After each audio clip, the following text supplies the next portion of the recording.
Everyone, আশা করি তোমরা সবাই খুবই ভালো আছো।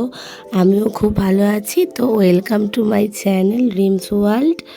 আজকে সকাল সকাল বেরিয়ে পড়েছি, ভাইজাকেতেই আছি, বুঝতেই পারছো। তো আজকে বেরিয়ে পড়েছি ওই কৈলাসগিরি, তারপর এখানের কিছু মিউজিয়ামারে যাব বলে। তো ম্যামেরা এতটাই বলেছে যে যাওয়া হচ্ছে। তো কোথায় যাওয়া হচ্ছে, যে কৈলাসগিরিতে নাকি মিউজিয়ামে, এখনও পর্যন্ত ঠিকঠাকভাবে জানি না। তো যাচ্ছিলাম। তো যাওয়ার পথে ওই দিন রথ ছিল, রথগুলো ওখানে রথ কেমন হয় তো এবারে দেখেছিলাম ভাইজাকে, তাই ক্যামেরা বন্দি করে নিয়েছিলাম। আর এই তো দেখতেই পাচ্ছ যে হাঁটছি। তবে এখন বুঝে গেছি যে আমরা যাচ্ছি মিউজিয়ামেতে। মিউজিয়ামেতে হাঁটার পথটা, ওখানে রাস্তাঘাট তো খুবই পরিষ্কার ছিল, একেবারেই যে বলার মতো নয়। আর এই মিউজিয়ামের কাছাকাছি এসে গেছি। মিউজিয়ামটা সমুদ্রের ধারেই গড়ে উঠেছিল। আর এটা ছিল এয়ারক্রাফট মিউজিয়াম।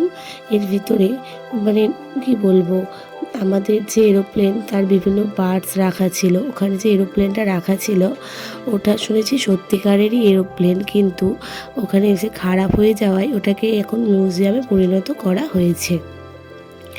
তো এখানেই দেখতে পাচ্ছ যে আমি একটু ঘুরে ঘুরে বেড়াচ্ছিলাম, আর এখানে কয়েকজনের নাম ছিল, ফটো ছিল, তাদেরকে দেখানোর জন্য, যে পরিচিতি করানোর জন্য তারা কী কী কাজ করেছে। আর এখানে তো আমি ঘুরছিলাম, দেখছিলাম, কথা বলছিলাম। আর এইখানে জিনিসটা খুবই মজাদায়ক ছিল, যে যেরকম এরোপ্লেনে ওঠা নামা, তারপরে কীভাবে বোর্ডিং করতে হয়, সেই রকম সব কিছুই ছিল। মানে পুরো যেন বাস্তবটা ফিল আসছিল, এরকম মনে হচ্ছিলো যে এটা মিউজিয়ামে গিয়েছিলাম কেউই বলবে না। আর ভিতরটা খুবই সরু ছিল, একজন একজন করে যাতায়াত করা যায় এরকম। তো এখানে আমি দেখাচ্ছি যে কত দারুণ দারুণ, মানে কাছ থেকে একটা এরোপ্লেনকে দেখলে যেরকম মনে হয় সেই রকমই।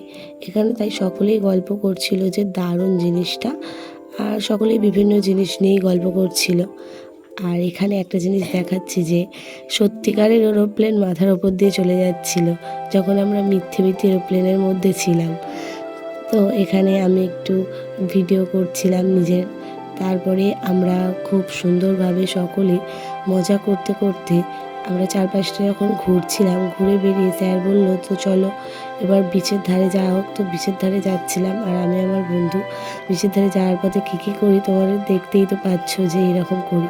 তারপর আমরা বিচের ধারেই চলে গিয়েছিলাম, তখনও একটা এরোপ্লেন যাচ্ছিল, আর এই বিচের ধারে গিয়েছিলাম। আর ওখানে সমুদ্রে প্রচুর স্রোত, সত্যি কথা বলতে।